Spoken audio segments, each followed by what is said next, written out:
So before you told me they were a special type of bunny, I was gonna ask if they were meat rabbits, but I'm glad I didn't. Of course, now I'm making it all awkward, but yeah. Well, no, my grandpa, as a kid, him and his family had meat like that. Yeah. It Yeah. was, he said he was having PTSD when we brought him in the house. Right, yeah. Okay, so today we're gonna solve some equations, but I wanna start out with a really basic one before we get very far.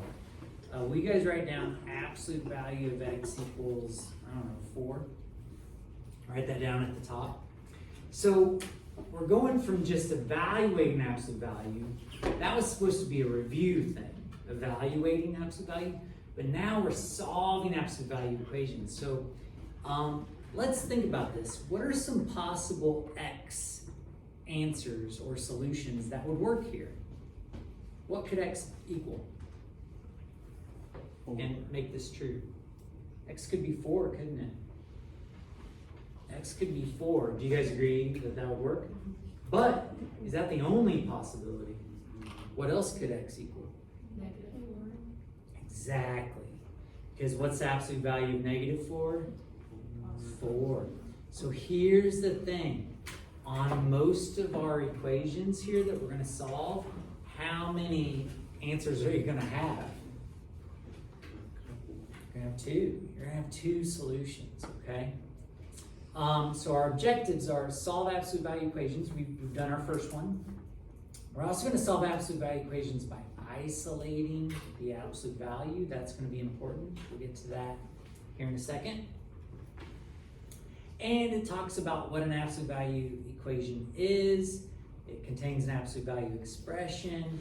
And we're going to solve it by writing 2 related equations, linear equations. Okay, so down here on example A, all of this could be 6, or all of this could be a -6, and still get an answer of 6. So we're going to write 2 equations. And I like to draw arrows. For some reason, when I draw the arrows, it seems to help me remember that there's 2 equations. So when it's absolute value, we're going to draw some arrows. We're going to write x minus 4 could equal 6. But x minus 4 could also equal what? A -6. Now, do you guys notice that I didn't change anything about this x minus 4? I didn't need to. It's the result. X minus 4 needs to equal 6. X minus 4 needs to equal -6. We've got our 2 equations here. Are you guys okay solving these 2 equations?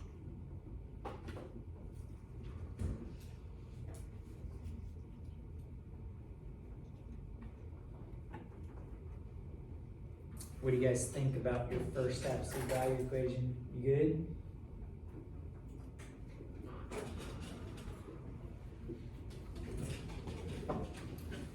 Well, I hate to spring this on you, but this very next problem is a special case. And it's probably good that I bring this up now, early on, because then I think you're more likely maybe to remember this. It turns out if you take this problem and you go to write 2 equations, you're going to be wrong. This one does not have 2 solutions. This one does not have 2 solutions. Can anybody tell me what's special about this problem and why it does not have 2 solutions? Anybody spot something that's unique about this problem? There's not just one X. Oh, it turns out that's okay. Yeah, it's okay that it's 3x. That's all right. Can anybody think about the meaning of absolute value and why this one is different? Well, yeah, Seth. Does it equal something? That's the thing right there. Exactly right. This is equaling a negative. Now let's think about this. Let's think about a more basic one. If we had absolute value of x is equal to a negative 5, if it was more basic, think about answers that you would try. Well, you could try 5, right? But what's the absolute value of 5? Positive 5. Does that work? You might think, oh, I'm going to use negative 5 here. But what's the absolute value of a negative 5? Positive 5. So it turns out, let me see the sentence. I want to make sure right here. There it is. I want you to write down a sentence before we write down our answer. Absolute value, bracket, equal to a negative. I have it as a question mark for some reason. So absolute value bracket equal to a negative. If that's the case, your answer is no solution.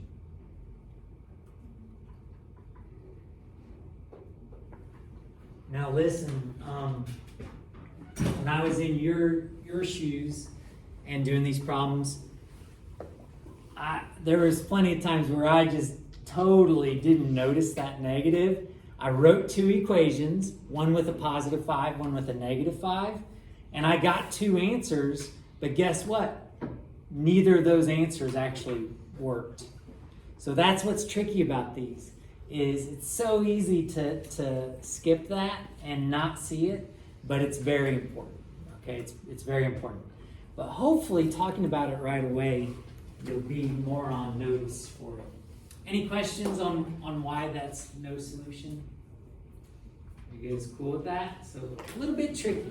That's the tricky thing about absolute value equations. Okay, let's move on to objective 2. And it says solving by isolating the absolute value. Now, example 2 says identify the number of solutions. I mean, I guess we'll talk about this, but we actually want to solve these, okay? We want to solve them. Well, when you work these problems, you're going to have to get the bracket alone first.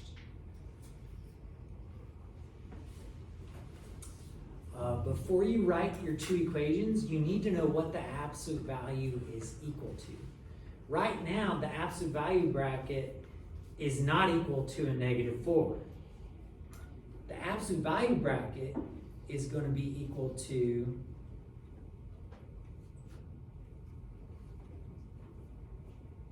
a positive 6 instead. Because you want to get the absolute value bracket alone, and then you can decide if you can solve it or not. So it says identify the number of solutions. Because the 6 is positive, are we going to get 2 solutions here? We sure are. It's going to work out. It is going to work out. So get the absolute value bracket alone, then write your 2 equations. 3x plus 9 equals 6. 3x plus 9 equals a negative 6.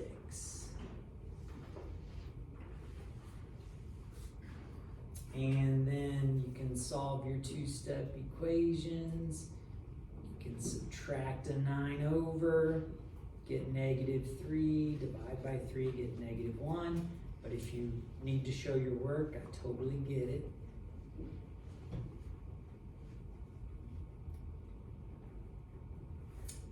One of our answers is negative 1. On the other side, you're going to do the same steps. You're going to subtract a 9 over, but you're going to get different answers.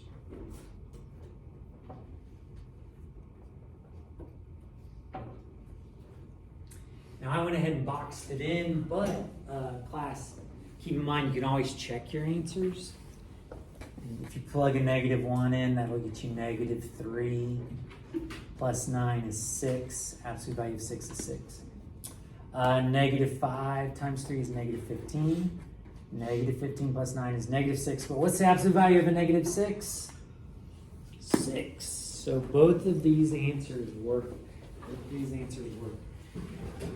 Okay. Was I right that this is new to you guys? Oh, maybe a little bit familiar still to some of you. Well, same thing on B. You're going to get the absolute value bracket by itself. But here's the thing. I'm going to have you write down a sentence because a lot of people think about this too, and they think that they can distribute it. How many of you were thinking that might be a good idea? I bet a few of you were. But you cannot distribute. So let's write that down real quick. Cannot distribute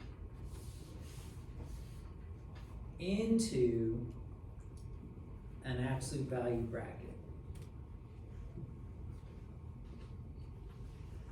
You cannot do it. Cannot distribute into an absolute value bracket. The reason why is because they're not taking the absolute value of 2. So you don't want to introduce it. Now I will be honest here, on this problem, if you were to distribute the 2, you're going to get the same answers. But don't do it. It's wrong to do it. And also if the 2 happen to be negative, it would mess everything up. So we cannot distribute into an absolute value bracket. Instead, we're going to focus on getting it by itself. So what would you guys suggest we do to get that bracket by itself? What's one thing we could do? Cancel out the 18. What's that? Cancel out the negative 18. Cancel out the negative 18. Katie, is that what you're going to say? Yep. You can add the 18 over, and notice we still got the 2 and the absolute value 3x minus 6. And that's going to be 12, isn't it?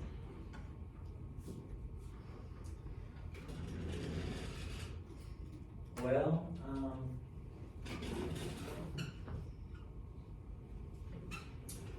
what's left to do? If we can't distribute the 2, what's the alternative? What's that? Get rid of it. Get rid of it. How? You subtract it. Close. We would subtract 2 if 2 was being added. But what's 2 actually doing right here? If it's right next to it? How do we undo multiplying? We're going to divide. We're going to divide by a 2. And then now it's gone. And we're left with our bracket 3x minus 6 is equal to 6. Are we going to get 2 solutions here? We are. We're going to do 3x minus 6 equals 6. 3x minus 6 equals negative 6. Notice, I got to remind you guys again, did I change the 3x minus 6 at all? I did not. You leave that the same.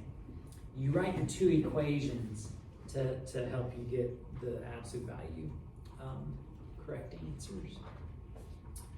And notice when you solve these, on 1 I get a pretty nice answer like 4. But on the other one, if I add a 6 over, that's the right thing to do, right? Mm-hmm. I get 0. And then when I divide by 3, what's 0 divided by 3? 0. And 0 is an okay answer. And if you were to check those answers, they would work out.